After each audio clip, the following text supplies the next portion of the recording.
Assalamualaikum warahmatullahi wabarakatuh. Selamat pagi semuanya. Semoga kalian semua selalu sehat dan tetap semangat dalam belajar meskipun kita masih dalam pembelajaran daring. Jumpa lagi dengan Bu Devi dalam pelajaran Bahasa Indonesia kelas 11. Nah, hari ini kita akan belajar tentang teks eksplanasi. Kira-kira kalian pernah tidak membaca atau menemukan teks eksplanasi? Bu Devi rasa pasti semuanya pernah membaca maupun menemukan teks eksplanasi. Karena teks eksplanasi itu bisa kita jumpai di koran, majalah, kemudian di internet, di web, terus di media sosial juga banyak sekali kutipan-kutipan dari teks eksplanasi. Sama dengan pembelajaran yang akan kita pelajari di bab ini, yaitu teks eksplanasi. Nah, kita diminta untuk dapat mengkonstruksi informasi di dalam teks eksplanasi. Jadi kita sudah masuk ke KD 3.2, yaitu bab 2, teks eksplanasi. Kemudian apa sih teks eksplanasi itu? Pengertian dari teks eksplanasi itu apa?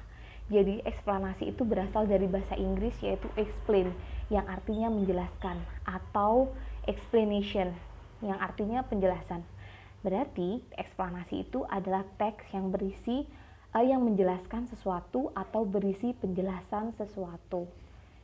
Nah, teks eksplanasi adalah teks yang berisi deskripsi dan proses-proses yang berhubungan dengan fenomena alam maupun fenomena sosial.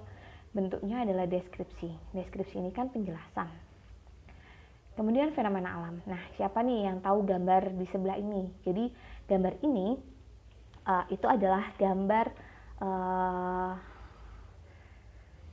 pantai Bum di Banyuwangi, tepatnya di Pelabuhan Marina. Jadi beberapa hari yang lalu itu ada fenomena alam yang terjadi di sana, yaitu banyak sekali ikan-ikan kecil yang naik ke permukaan pantai.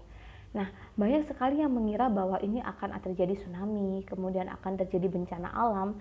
Padahal kalau secara ilmiah, ikan-ikan kecil ini kenapa bisa sampai ke pantai? Karena pada saat itu adalah musimnya ikan-ikan kecil itu di pantai, di laut. Jadi musimnya ikan-ikan itu memang. Nah, ikan-ikan kecil ini kan hidupnya bergerombol, banyak sekali mereka jadi satu kawanan. Kemudian mereka bertemu dengan predator yang lebih besar, sehingga ikan-ikan kecil ini berniat untuk menyelamatkan diri dari predator itu, sehingga sampailah mereka di pantai dan kemudian naik ke permukaan pantai.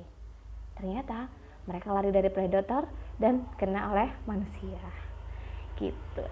Kemudian selanjutnya adalah fenomena sosial. Nah, gambar ini menggambarkan fenomena sosial yang saat ini sering sekali terjadi di lingkungan kita. Jadi banyak sekali orang yang berkerumun, tapi mereka tidak mempedulikan satu sama lain. Mereka hanya mempedulikan media sosial mereka sendiri-sendiri. Jadi tidak ada kontak antara satu dengan yang lainnya. Ini sering terjadi di lingkungan kita. Bahkan mungkin kalian juga pernah melakukan seperti ini. Ya kan, tidak mempedulikan kanan kiri, asik saja dengan sosial medianya. Kemudian, kenapa kita harus mempelajari teks eksplanasi? Jadi, dengan belajar teks eksplanasi, kita dapat mengetahui sebab dan akibat dari sebuah peristiwa. Jadi, ada runtutan peristiwanya. Jadi, kita bisa melihat peristiwa itu secara ilmiah, tidak merekayasa, tidak percaya dengan dongeng, kemudian berita-berita yang tidak benar gitu. Dengan mengetahui sebuah fakta yang sedang terjadi, maka kita bisa terhindar dari hoax. Jadi kita bisa terhindar dari berita-berita yang tidak benar gitu. Kemudian bagaimana caranya kita bisa menentukan bahwa ini teks eksplanasi atau bukan. Jadi untuk mengetahui bahwa ini adalah teks eksplanasi atau bukan, kita lihat ciri-cirinya. Ciri-ciri dari teks eksplanasi. Yang pertama. Nah, yang pertama ini berisi tentang fenomena atau peristiwa. Jadi teks eksplanasi ini berisi tentang fenomena atau peristiwa, baik peristiwa alam maupun peristiwa sosial. Jadi isinya tentang itu. Kemudian yang kedua isinya berupa fakta. Jadi di dalam teks eksplanasi ini isinya fakta, dapat dipertanggungjawabkan. Dan yang ketiga, bersifat ilmiah. Jadi teks eksplanasi ini bersifat ilmiah, ada kronologisnya, ada penjelasan ilmiahnya di dalamnya. Dan yang keempat, ini bersifat informatif. Jadi teks eksplanasi ini tujuannya adalah memberikan informasi kepada pembaca tentang suatu fenomena ataupun peristiwa. Gitu. Nah, itu pembelajaran kita hari ini tentang pengertian dan ciri-ciri teks eksplanasi. Kemudian